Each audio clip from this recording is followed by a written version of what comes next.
आणि आताची एक ब्रेकिंग बातमी आहे। सांगलीमधल्या आटपाडीमध्ये डॉक्टर बाबासाहेब आंबेडकरांचा पुतळा हटवण्यावरून तणाव निर्माण झालाय। विना परवाना बसवलेला डॉक्टर बाबासाहेब आंबेडकरांचा पुतळा हा प्रशासनाने हटवला।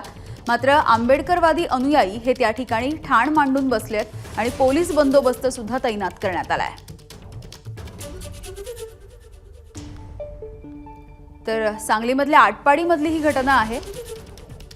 डॉक्टर बाबासाहेब आंबेडकरांचा पुतळा हटवण्यावरून तणाव निर्माण झाल्याची परिस्थिती आहे।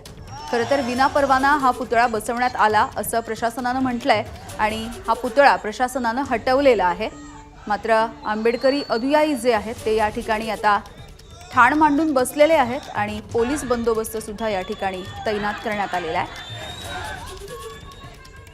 कुलदीप माने आमचे प्रतिनिधी आपल्याला माहिती देत आहेत। कुलदीप, यावेळी आटपाडी शहरातील एक प्रमुख चौक आहे ज्या ठिकाणी डॉक्टर बाबासाहेब आंबेडकरांचा विनापरवाना पुतळा बसवला गेल्याची माहिती या ठिकाणी सुरुवातीला समोर आली। त्यानंतर स्थानिक प्रशासन आणि पोलीस प्रशासनाच्या मदतीने हा पुतळा विनापरवाना असल्यामुळे हटवला देखील आणि त्यामुळेच त्यानंतर आंबेडकरवादी अनुयायी हे कुठेतरी आक्रमक झाले आणि त्यांनी त्याच ठिकाणी आणि जवळपासच्या चौकामध्ये आपला ठाण मांडून आपल्या आंदोलनाला सुरुवात केली।